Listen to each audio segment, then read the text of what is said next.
Hello everyone and welcome back to Realism Overhaul Sandbox in Kerbal Space Program 1.12. In the previous video I tested out an Enceladus lander that was meant to drill for water, convert it to hydrogen and oxygen, and then bring the hydrogen over to Titan in order to refuel a nuclear thermal propulsion ship. It might also bring the oxygen over to Titan to refuel said ship's ion engines. That's also a possibility, but I only checked out whether it had enough delta V to bring over the hydrogen, and its baseline is to bring over 400,000 liters of hydrogen. But we do have this other thing around Titan that I had tested, a Titan lander, and it uses hydrogen and oxygen. So I need to figure out whether the Enceladus Refueler can refuel this as well, and make sure that this gets topped off with both hydrogen and oxygen, which means that it will be using more of the Enceladus lander will be using more of its nuclear engine to use its hydrogen, because it'll have a surplus of hydrogen when it comes down to refueling this, and less of its ion engine because it needs to deliver some of the oxygen, which is what it uses for its ion engine.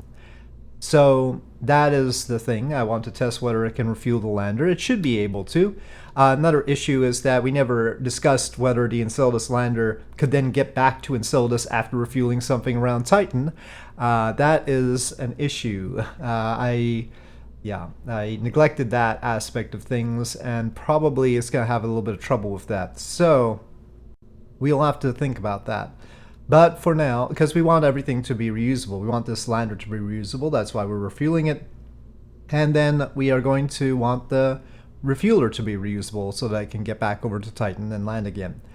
So we'll see what modifications I need to do with that. Now this is a very tight lander, very small lander. When I tested it previously, we got it down to 30 tons, but that was with oversized parachutes. The parachutes have been sized for a 60-ton lander. Now, then it was 30 tons. Now it's 25 tons. So the parachutes are lighter. I used lighter RCS as well, and I changed the landing legs. These are the EastQuest landing legs from the Blue Moon pack, and I added tweak scale so that they weren't freakishly large compared to it. One addition was that I added some fuel cells so that they can generate power for the vessel, because at Titan we're definitely not getting solar power. So yeah, we're definitely going to use the hydrogen and oxygen we're carrying to power fuel cells in order to power the vessel. So those are changes I made. We're going with 5,000 meters per second. Previously we were trying for 5,500. That's another thing that made it smaller. And I'm making it smaller and lighter because we need to refuel it. So we want the tightest lander possible, because then it'll be easier for our Enceladus lander to refuel it. So I'm going to go ahead and cheat this over to Titan, and then we'll try to ascend with it using the KOS script that I made to ascend efficiently. Because of the high drag of Titan, we need to make sure that it ascends in a particular way. And then we are going to have our Enceladus lander, which I previously got into orbit around Enceladus, come over and bring the fuel. So I'll use the set position 1. Yep, Titan was all the way back there. I don't know what the logic in... Oh, I should turn on my cursor. Whoops. Yeah, but I don't know what the logic in is when it comes to the order of things up here. Yeah, I'll just want it to be simple and equatorial. No ease to ground, because we'll have the parachutes. Let's give it some time. Okay, out they go. And they are slowing us down. Still maybe a little bit too heavy, actually. I mean, there's too much parachute. I think I made them all triple shoots too. Now actually it would have used some of its fuel to deorbit, so that's another complication here. We didn't use fuel to deorbit. Oh no! Oh no, don't tip over. Oh gosh. We sure don't need that. They're a little bit bouncy, these legs over here. Alright, so atmospheric pressure 1.554 atmospheres, but the density is completely different. It is 5.48 kilograms per meter cubed, which is certainly more than 4 times that of Earth's. Not quite 5 times, but close. Alright, so let me see. No, we'll say 5.5 because that's the inclination we're at right now. Okay. Gotta trust that the existing script will do the best that we can expect.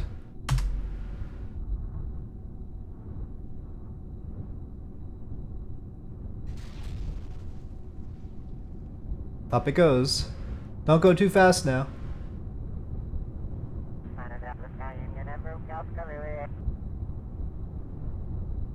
Oh, I can retract the landing gear. We don't want more drag. Okay, just hang out here. Wobble the throttle a little bit, but all we want is to make orbit eventually. It's gonna take a while though. About 74 meters per second. I think it's going between 70 and 74 at this point. Now it's effectively keeping the speed at about 80 meters per second. And that's because there's a huge penalty associated with going past 80 meters per second written in. It's partly because the drag is way off from my naive estimate. My simple calculation no longer works very well at this point for some reason, so I added that penalty to make up for that. Alright, the launch program has ended and we are coasting up to apoapsis. I still have to do the apoapsis burn, so fizz warp, lots of fizz warp. Okay, settling the fuel down. And ignition. Nope, that doesn't work. Ignition. Well, we are in orbit and there's 335 left, but I feel like we haven't reserved enough extra because we do have to do a deorbit burn as well. So I'll have to think about that. But then again, you know, we maybe wouldn't be carrying up so many supplies. We'll probably have that depleted a bit. So that's something to take into consideration. Let's see about getting that Enceladus lander over here to refuel it. Alright, so here is the Enceladus lander, and it's a judgment call on whether this first exit burn is something that we need to do with the ion engines or the nuclear engine. And that's because it's 68 meters per second, and probably we will have enough time to use the ion engines to do that. Then there's the burn that is necessary to get up to Titan's orbit, and then we're going to have to probably do a few cycles to match Titan's orbit, unless we do that with the nuclear engine. So right now we have 8,216 meters per second with the ion engines, but of the liquid oxygen we're using for that, we need to reserve about 13,000 to deliver, so we can only use 9,000 liters of it. Of the liquid hydrogen, though, we can use most of it. About 42,000 is what we need to save, so about 10% of the volume. There is some boil off though, and we need to use RCS here. The RCS uses liquid hydrogen. Okay, well, ions first for a little bit, I guess. Now, the ions have only been good enough for a few meters per second here for now. So, as we near the node, I'll activate the NTP. Alright, well, that's good enough. Regardless of what this says, we are already on an exit trajectory away from Enceladus. And that's close, but we can touch that up a little bit. 3,500 though. And I don't want to have to go around and around for a lot of burns with this, but maybe we should. Let's see, though, how much we can get out of the NTP system. 4,255. Well, that's probably got cut into what we are trying to deliver. So, some with the NTP and then we'll shut it down.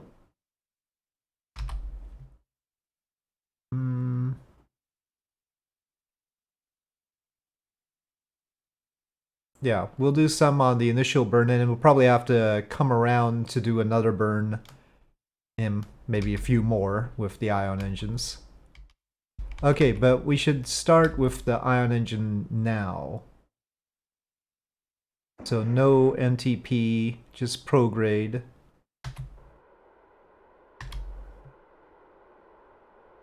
Or we should do it after we exit Enceladus. Which doesn't give us that much time, actually.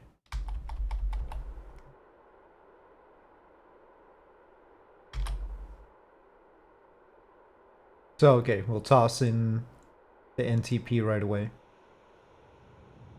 Well, there's Enceladus and Saturn peeking out from behind it. As we start this burn in Saturn orbit, we are actually out of Enceladus's SOI right now.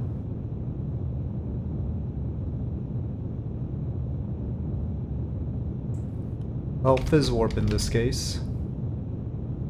I'll consider making a video on how to configure the ion engines for use with the KSP Interstellar so that you can do full time warp with the engines, but it's tricky. So the way the ion engines work during regular time warp is by using KSP Interstellar. There's a particular module that KSP Interstellar is programmed with. Okay, about half of it done, but I think we'll just cycle around with the ions at this point, so...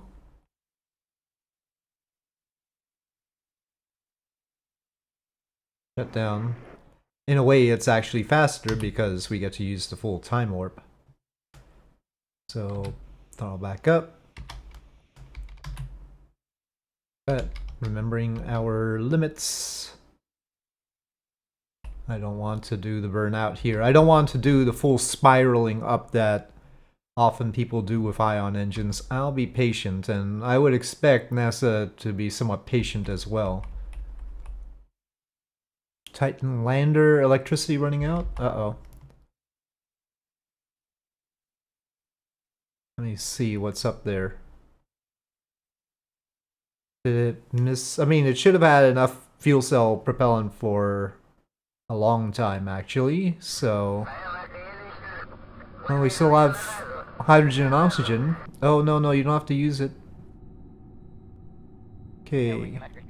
Electric charge is still there. I think it just was... Okay, stop. I think it was just not keeping track properly. This one's on. Well, we certainly have electric charge, so I don't know why it said we were losing power, but we're not losing power yet. Turn that off, and it is using hydrogen and oxygen for the fuel cell, so that's as expected. Okay. Just wanted to make me worried. Oh, now it says Titan lander electricity depleted. I hope it's not gonna try and kill Kerbals or something. It's just attack life support not keeping track of it properly, as far as I can tell. Hopefully it's not going to kill any Kerbals.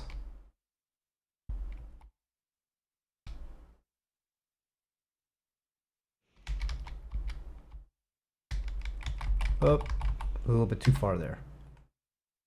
Okay.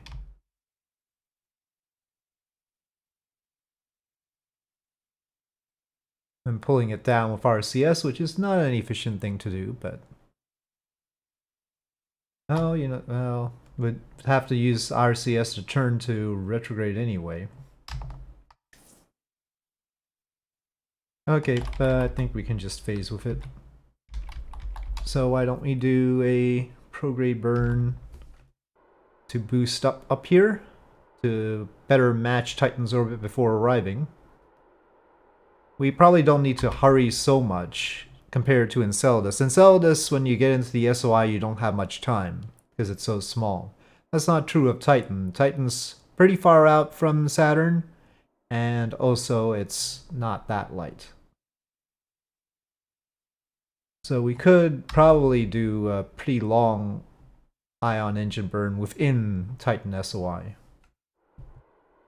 Can only use about 3,000 units of liquid oxygen beyond what we've already used.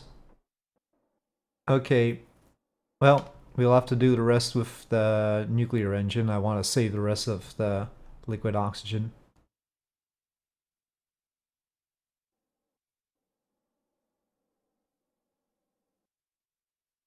So we might as well go for an encounter.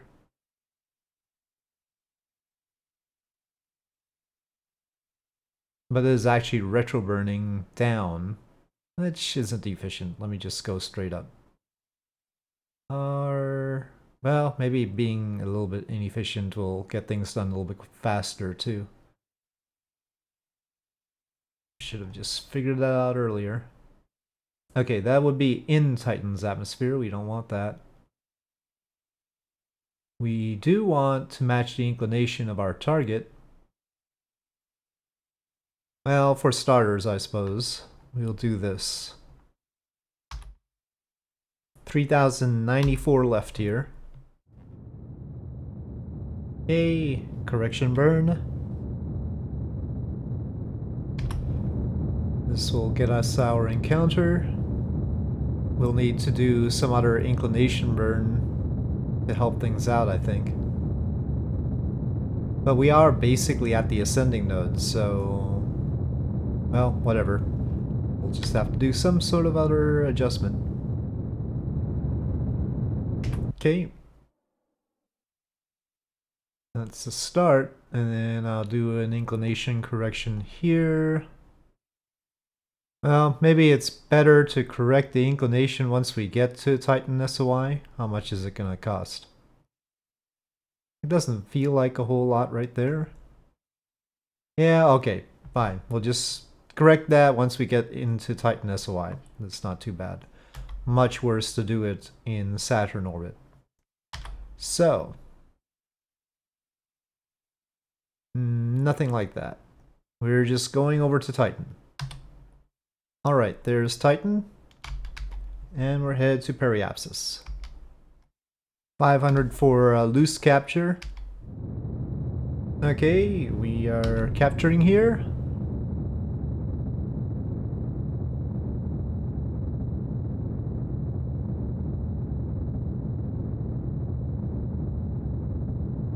Right. Okay. Don't follow that. Alright. Good capture.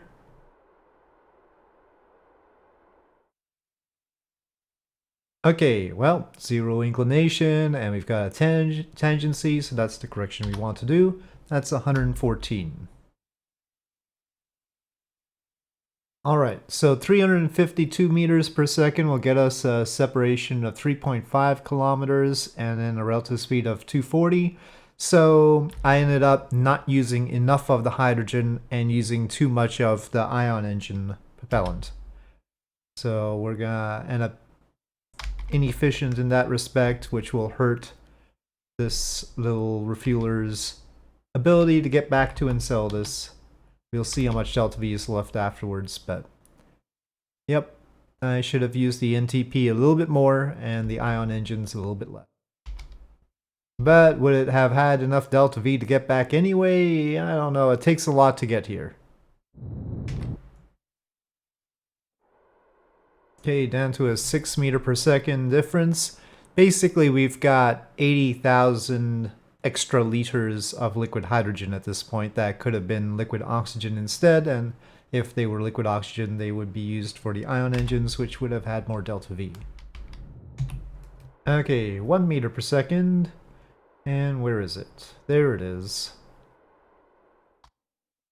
Well, that's the relative size of the refueler versus the lander. Quite a different sense of scale, but of course that's what it takes to get out here. Okay, and connection. Alright. Well, let's move the propellant over. Okay, that has been done. This is topped off.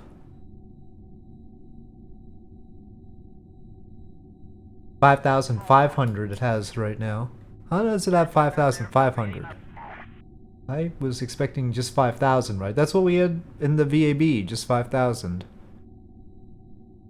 I guess they use quite a lot of food, water, and oxygen while waiting for the stuff. The refueler took the better part of 60 days to get here.